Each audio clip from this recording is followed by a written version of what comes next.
This is no lie. If a black coach under the same circumstances had done done what Sarkisian did in L.A. for the Trojans, very good chance that they may not ever get another job again. Definitely a chance they wouldn't get an opportunity to be a head coach or such a high-profile job as the offensive coordinator of Alabama or the offensive coordinator of a pro team. It'd take many, many years. So that's the shit that I hate.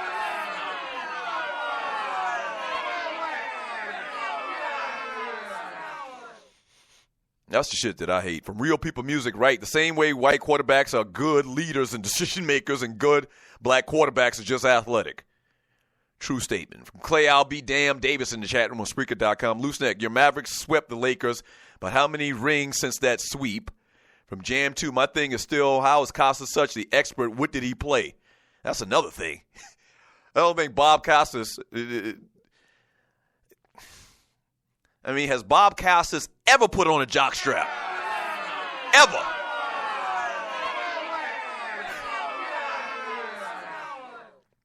Ever.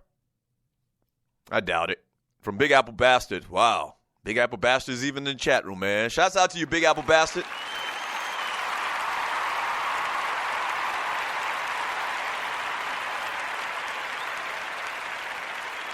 He says, Andre Elam is close between Martin and Hagan as the top recruiters in the country. I guess he's talking about Martin, the coach at the University of South Carolina, who's a good national recruiter in basketball. I think maybe they're talking about basketball. The South Carolina Gamecocks, man, that dude, the new head coach, where was he at before he got to South Carolina?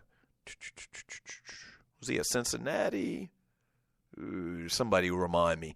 But anyway, he's doing a good job with Carolina basketball, South Carolina basketball. And, man, he's got half of the damn rosters from New York freaking City. I don't like that.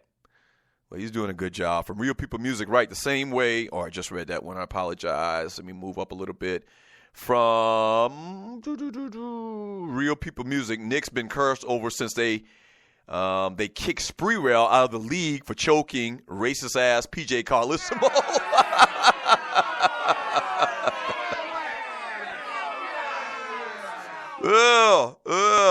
That's funny. From Lamar Hart, no way T. Martin leaves USC. So T. Martin, okay, so that's maybe who he's talking about. I'm thinking about the guy. I'm thinking basketball. So there's no way T. Martin leaves USC to go to Alabama for the same position. I wonder if that would happen. I wonder would Nick Saban offer T. Martin the job? And would T. Martin want to leave Southern Cal to go to Tuscaloosa, Alabama? From what I understand, USC had a good recruiting class this year. I mean, they're going to be back. Once they get their bearings about them, they recruit the whole state of California. More people than anywhere else in this country. So they're going to be back. That'd be interesting. I want to see what domino falls next, though, for Alabama. Because I'm guessing that Nick Saban didn't think he'd be without his offensive coordinator. He wouldn't be without Steve Sarkisian going into next year. So once again, that's that stability thing I talked about earlier, and you're listening to the Doug Stewart Show. That stability thing that I talked about earlier is just not good in a sports franchise. It's just not good. I know he doesn't like that. I gave you this job, and you leaving for Atlanta? And the mindset probably of football fans is having a job with Alabama, maybe not this year because the Falcons made it to the Super Bowl, but Alabama is, the highest level you can get in coaching, and you leaving us to go to the Falcons? I wonder if Sarkisian just didn't like Saban. I wonder if their personalities were already, clashing down there in Tuscaloosa. We'll hear. Definitely, there's going to be a lot more on this that we hear in the next couple of hours, days. We're definitely going to hear a lot more on this story. From Greg G. Money joined the damn. Steve Sarkisian sucks. His bad play calling cost Alabama the national title. I knew Dan Quinn would F it up. Raheem Morris much better. Oh, well, I expect all to suck next year. Once again, I'm not a fan of the Raheem Morris. Unless it's something I don't know about Raheem Morris's history. Maybe he was a coordinator back in the day and he was successful doing it. Raheem Morris is a defensive guy. So I'm not signing off on that. from that ninja. He says, KC, were you serious about Kyle Shanahan, who's only had one good year of coaching? Yeah. If you put it in those terms, the ninja always figures a lot of, side conversation with these discussions. And in relative terms, Kyle Shanahan, his time in where was he at? Cleveland. He was in Washington with RG3, and he was in his second year in Atlanta, and I think he's, 37 years old? In relative terms, man, throughout the years that he's had as being a coordinator, man, not good. I mean, not good. This year right here, he did it. And it may have been one of those situations where they caught lightning in the bottle, and maybe he sucks. And he's not going to be a head coach for the San Francisco 49ers. We don't know. We don't know. But this year, I got to give it to him. He was fantastic this year. And he worked wonders with Matt Ryan at that quarterback position. From Lamont Hart, just when I thought the Falcons could be any dumber, they hired drunk-ass Steve Sarkisian as a USC fan. Good luck with that to the Falcons fans. This is a guy who has a, Southern Cal Trojan profile pick. I know Lamont Hart, Trojan Lamont, he used to call himself. And he's a fan. He follows that program, and he's not a fan of Steve Sarkisian. Falcons just picked up somebody else's damn trash.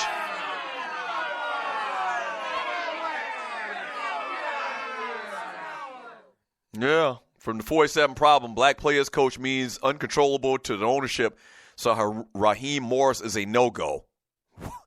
Wow. From Clay, I'll be damn Davis, T. Martin might slap the ish out of Saban if he talks to T the way he does his other coordinators. Maybe that's a problem as well. That's definitely a problem. From Uncle Mike, Saban and Kelly would come to blows on the sidelines. Oh, somebody said Chip Kelly to Alabama? From that ninja, once again, it says, just to clarify, Alabama lost the national championship game on the defensive side of the ball. Remember, Deshaun Watson threw for over 400 yards. If I'm not mistaken, Alabama scored 34 points, not on the offense. Perception versus reality. They did score points. But they're saying, and I guess you're taking that from that comment from the story that I read from the NFL.com. They're talking about the crucial possessions at the end of the game where Clemson got some stops. I think that's what they're referring to. But, yeah, they did score points. A lot of people say that if they had, Lane Kiffin still as the offensive coordinator, that stability thing once again, that they would probably even have scored many more points. I don't know. But bottom line, the crux of the matter is Steve Sarkisian is going to be the offensive coordinator for the Atlanta Falcons. We'll see. I tell you what, when Kyle Shanahan got to Atlanta, everybody hated that for the same reasons Ninja just talked about. He hadn't done a lot before. He hadn't done a lot. He wasn't successful, technically. And, these people, they're around football day in and day out. There's a culture and there's, people talk and, maybe they knew. Maybe Arthur Blank and Thomas Dimitroff, the GM for the Falcons, Scott Pioli, maybe they knew that Shanahan was a great offensive mind. And they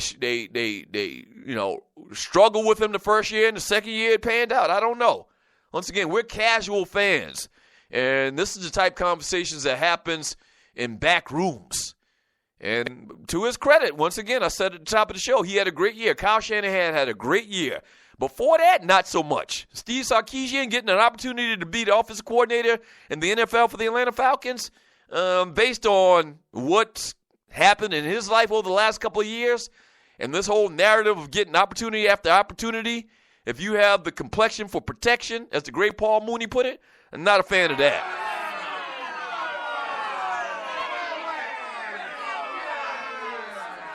From Coop, he says, wonder if Quinn knew Sark when he coached at Seattle and Sark was at Washington. That's probably the connection right there. That's it right there.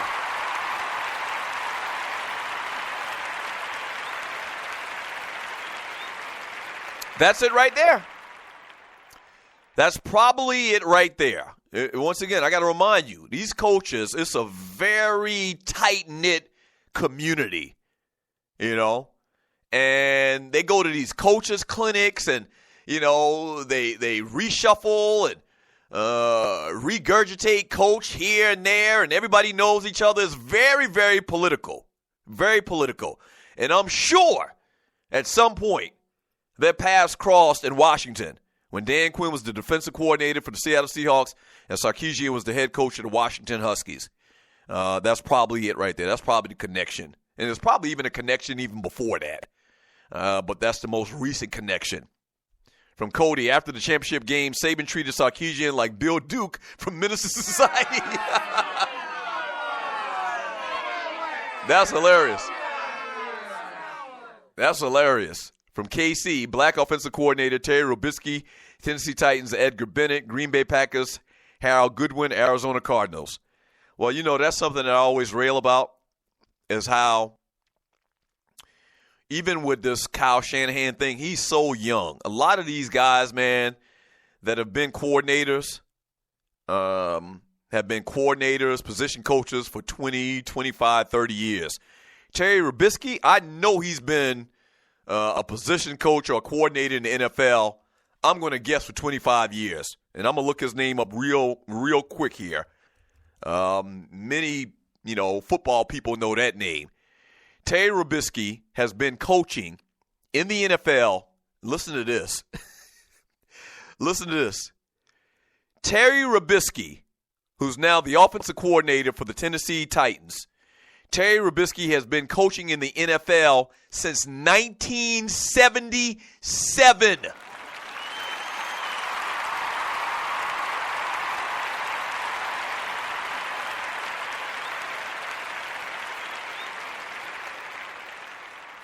And the reason why you bring up Terry Robisky's name as being a black offensive coordinator, he's the offensive coordinator of the Tennessee Titans right now. He just got that job last year. Did you hear what I said? Terry Robisky has been a player in the NFL as a player back to 1977, played until 1981. He's been officially a coach since 1982. Okay? So let me do some quick math with my fingers. I'm holding up my hand like I'm in the third grade. 82, 92, 2002, 2012. 34 years this man waited his opportunity to be an offensive coordinator. Kyle Shanahan is now the offensive coordinator, the head coach of the San Francisco 49ers, and he's 37 years old. Right. He's 37 years old. Terry Robisky's been a coach in the NFL since Shanahan's been 5 years old, if my math is correct. And Steve Sarkisian is now an offensive coordinator in the NFL for the Atlanta Falcons.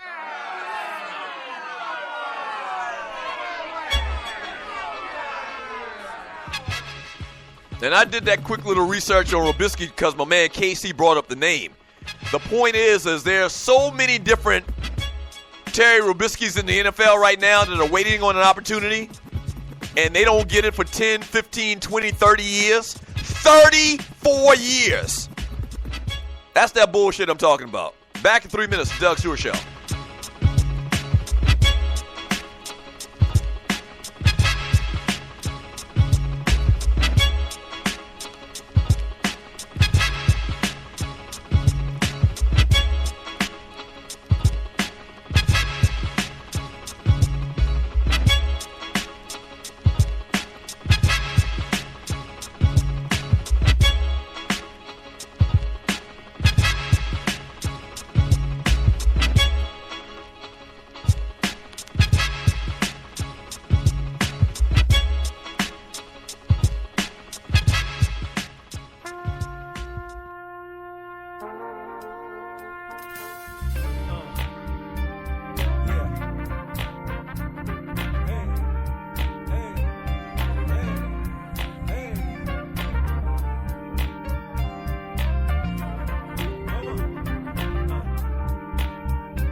Here's to another year. Now do you believe?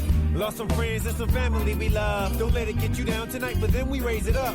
Hands in the air like you're trying to touch the ceiling. Champagne for everyone. Tonight we got the feeling. Made it through the holidays. Now we back to hustling. Family versus finance. Getting tired of juggling.